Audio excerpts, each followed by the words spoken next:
Hey guys, I want to thank you for checking into my YouTube channel. If this is your first time being here, if you would subscribe, hit the notification bell, make sure you like this video. I want you to be informed throughout this entire series that I am starting on mental and emotional first aid. So today I'm just going to be talking about habits, how habits are formed, more specifically connecting that to habitual thinking, habitual emotions, things that we often feel trapped in, stuck by, that we don't feel like we're able to shift out of. I really want you to be empowered to walk in your fullness, your God design, your ability to think how God has designed you to think, your ability to feel how God has designed you to feel, and walk in the fullness of victory that God has given to you. So this is going to be an entire series on mental, emotional first aid. This comes out of my book, Enforcing You. If you have not read my book, Enforcing You, I would highly recommend that you get a copy of it because it's going to break down all of the steps that I'm going to be walking you through over these next couple of episodes. Also, this month's podcast, Mental Emotional First Aid, it would be a great resource also for you to look into that will help come alongside some of these teachings. But for this series, I want you to know that this is going to be a little interactive. So I don't want to just speak to you. I don't want to just give you information. I actually want to walk with you through some deep thinking, becoming more self-aware. Self-awareness is one of the #1 predictors of overall success. So I want to teach you how to become more self-aware throughout this entire series. But again, today we're going to be talking about habits and how habits are formed. One of the first steps to ministering mental and emotional first aid to ourselves is being aware of some of the things that trip us up. And so we have to be willing to really take a good look at ourselves and be honest with things that we think we know, but we don't know. Places where maybe we think we're walking in the fullness of health, but we're not. And so we really want to be able to take some time to be honest with ourselves. So we're going to be doing a little bit of that today as well. So grab a paper, grab a pencil, grab a pen, whatever it is, and let's start talking about habits. Now, most of us know what habits are. They are patterns that are established through a repeated behavior. But we're going to break that down in a minute. Technically, habit formation is the process by which a behavior through a particular repetition becomes automatic or habitual. A habit may initially be triggered by a goal or a stimulus, and I'm going to be talking to you about that. But over time, the goal or the stimulus becomes less necessary, or we become less aware of the stimulus or the trigger or the goal, and the habit becomes what we call automatic. What happens when we form habits in the brain is we establish what they call neural pathways in the brain. I remember when I was a kid and I would ride a bike, and if your bike would get stuck in a divot in the road, how it would be hard to kind of get back up out of that divot. That's kind of what a neural pathway is like. It's an actual rivet in your brain that is established through a repeated behavior or a repeated thought or a repeated emotion. And it establishes a path in your brain, which is called a neural pathway. But here's the crazy thing about neural pathways is the brain, what we don't realize is the brain is actually pretty lazy. So the brain wants to expend as little energy as possible. And so the brain actually likes habits. So because it doesn't require us to think, it doesn't require we don't think it requires any mental and emotional energy. It's actually taking and sucking mental and emotional energy in a lot of ways, which we're going to talk about. But it doesn't require a lot of new energy because we don't think about it. We don't make intentional decisions about it, but rather they just become triggered reactions or triggered actions or triggered behaviors. So let's break down how a habit is formed. So a habit is formed through 3 steps. There's a trigger, a stimulus, or a goal. And then there is an action. And then there is a response or an outcome. So there's a trigger or a stimulus. Sometimes they call it a goal, something that we're wanting to achieve or something that triggers it. Then we engage in an action. And then we have a response or an outcome. So this is important for us to understand because when we can begin to back up, we recognize a habit, when we can begin to back up and recognize what is the original trigger, that's the key to changing our habits. We really never can break a habit. What we do is we establish new habits. That's why the Bible says, be not conformed any longer to the pattern that's been established, but instead be renewed by the transformation of your thinking and of your mind. And that's what we're talking about today.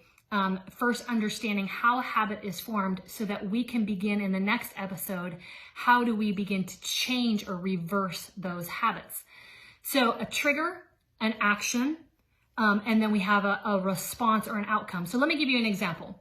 I feel tense, so I smoke a cigarette and then I feel relaxed.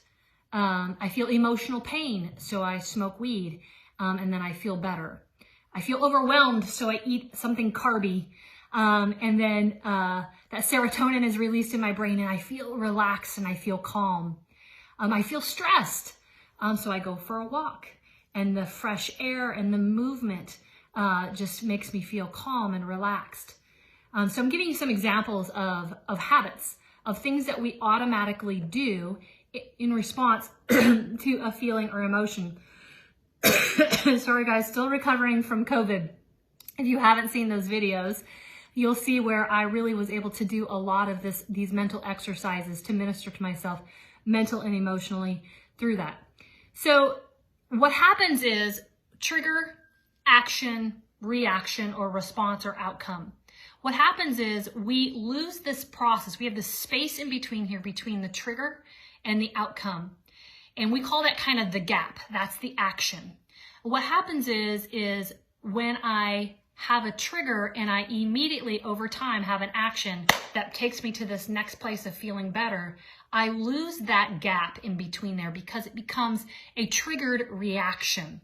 So I feel like a failure, I kick a wall. And I lose that intentional processing of what is the action that I want to take in the middle here. And I begin to become a victim of triggered reaction, triggered emotion, triggered thoughts, triggered behaviors. This is what happened with Pavlov's dog when they rang the bell and he immediately began to drool, even though he didn't have the action, he had the reaction. So this is how habits are formed.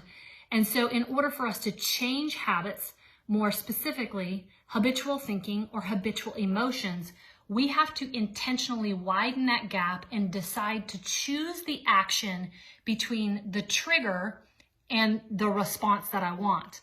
So if I'm feeling stressed, I want to feel relaxed. The problem is the action in the middle by which I get to that point of being relaxed.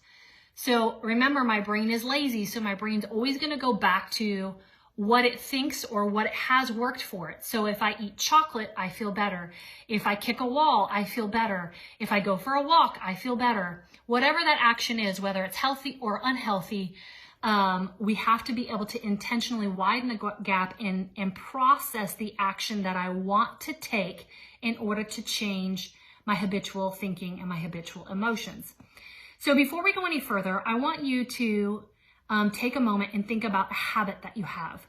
Now it can be a habit like I have a habit of some people have a habit of brushing their teeth before they get in the shower, or some people have a habit of whatever. It can be whatever kind of habit. But I want you to pause for a moment and I want you to think about a habit that you have. It doesn't have to be a bad habit. It doesn't have to be an emotional or a thought habit. It can be just a habit that you do every day without necessarily thinking about it. So take a moment. If you want to push pause, you can do that. But I really want you to press into this moment and identify a couple of habits that you have. Okay, now if you would, write that habit in the comment. That'll help other people as they're watching this to kind of stimulate thoughts for them. So let me give you another let me give you another example of a reaction, or sometimes we call it a reward. So we have this trigger or a stimulus, an action, and then we have the reaction, response, or the reward, the outcome. So a lot of people will, a lot of products will play on the reward in order to habitually get you to by their product. So for example, toothpaste, I mentioned brushing our teeth earlier. There really is no purpose to the mint in the toothpaste other than it's the reward that keeps you wanting to brush your teeth every morning. So we brush our teeth feel yucky, our mouth feels yucky, we have a yucky taste.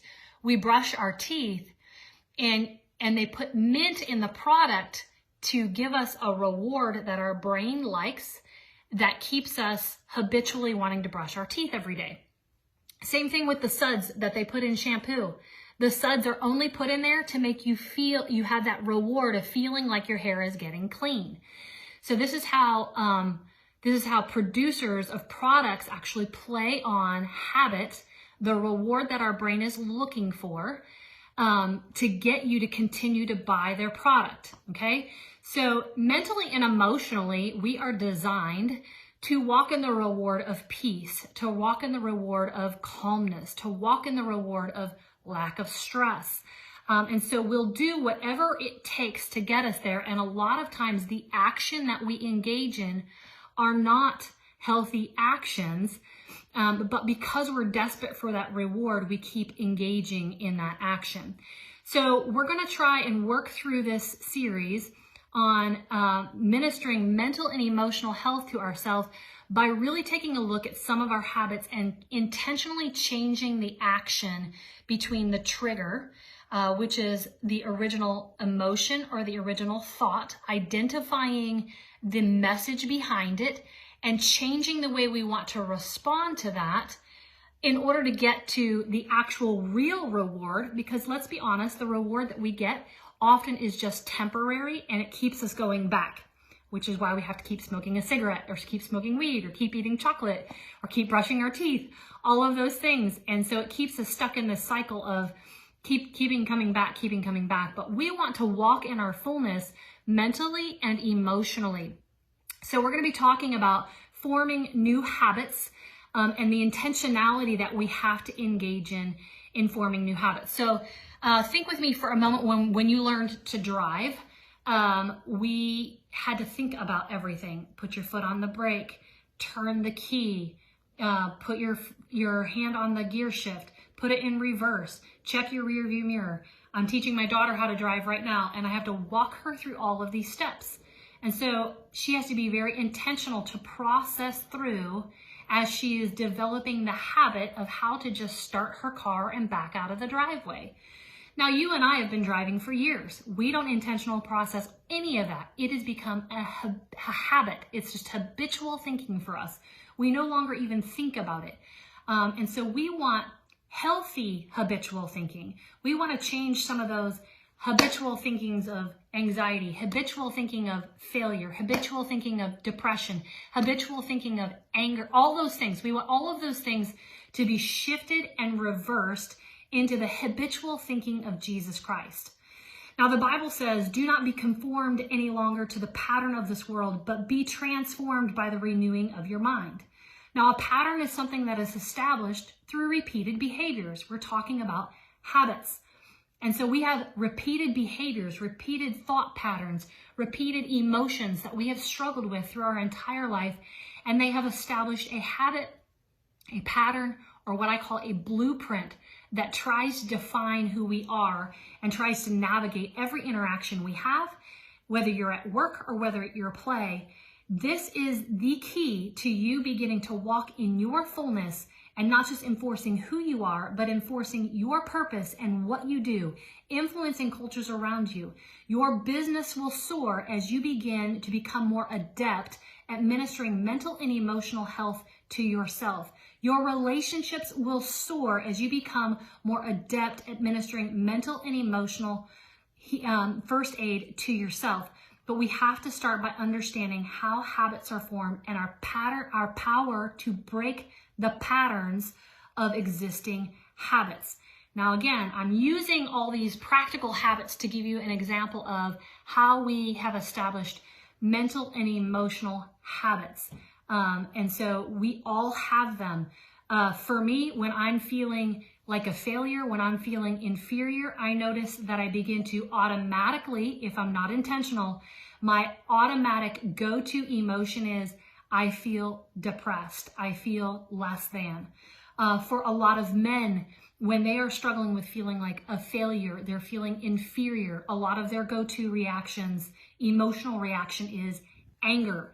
They become very defensive. They get aggressive.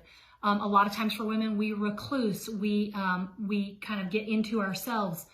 That is not always the case, but in general for males and females, that's how we respond. So I'm giving you examples of triggered emotional reactions. So this is just the very beginning of trying to lay the foundation of how we begin the process of ministering mental and emotional health to ourselves. The first step is we have to become aware of the blueprints that we have established in our life. So take a moment and think about mentally and emotionally, maybe a blueprint or a pattern that you have. Maybe you notice that you typically get angry at a particular time or space or with a particular person. And so you've become, so for some of us, we can be completely in new patterns, new behaviors, but when we go back home and we face maybe relationships from our past, we notice old emotions, those triggered thoughts try to come back up.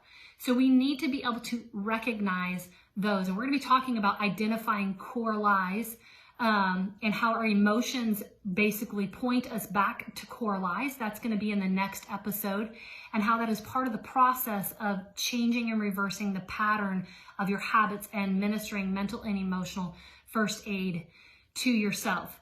So remember, we want to be transformed by the renewing of our mind, and that's what we're going to be doing here through these next couple of episodes. So the next episode, we're going to be talking about defining our emotions, and how our emotions help us self-discover, how they speak something, they reveal something to us.